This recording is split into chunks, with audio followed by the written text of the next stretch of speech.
So you just got your new Sony camera, you downloaded the Sony Edge app for your phone, and you realize that the two don't really work as well as intended. Sometimes things work and then they stop working halfway through. Maybe even just disconnect altogether. That's where this $7 remote comes in handy. Forget the phone app. Let's talk about it.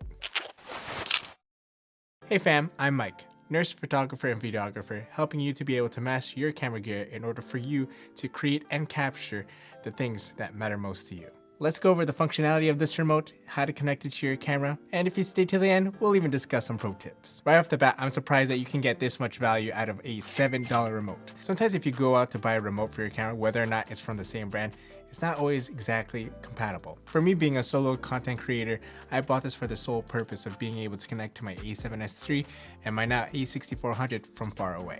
Especially during the times of my A7 III with the 30 record limit, I would always have to go back and stop, press record, and come back and forth, and it just was tedious. That Sony Edge app wasn't as reliable as I wanted it to be, but this thing works every single time, provided that you point it at the camera correctly. So as you see, we have plenty of buttons here, but I'm going to separate this control into 4 parts.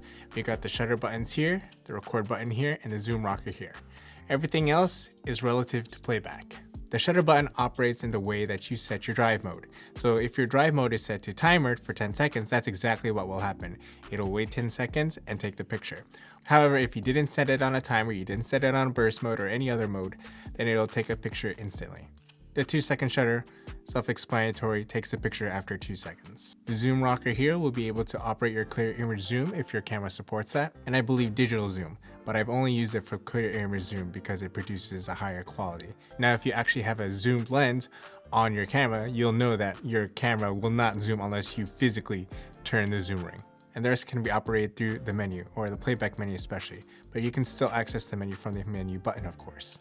You got your delete button, you got the navigation keys here, you have the playback, you have the slideshow, you have the rotational, you have the index button to be able to see what pictures and videos you took on certain days. You have the histogram and the display button.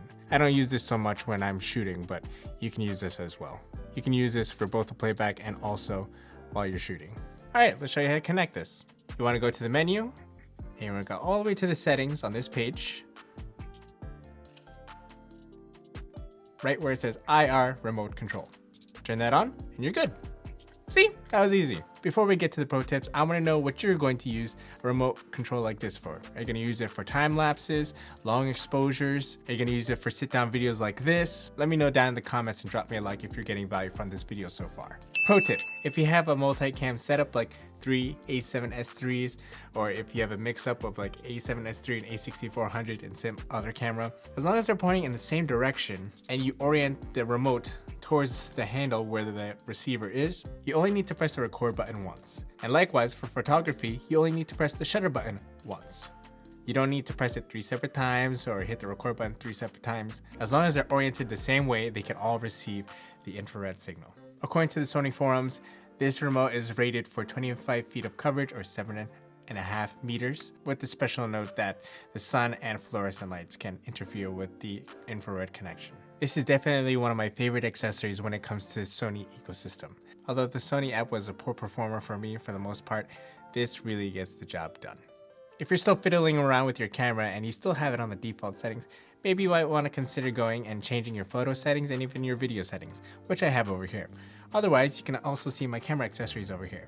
I'm Mike, reminding you to add life to what matters, and I thank you very much for watching, and I'll catch you in the next one.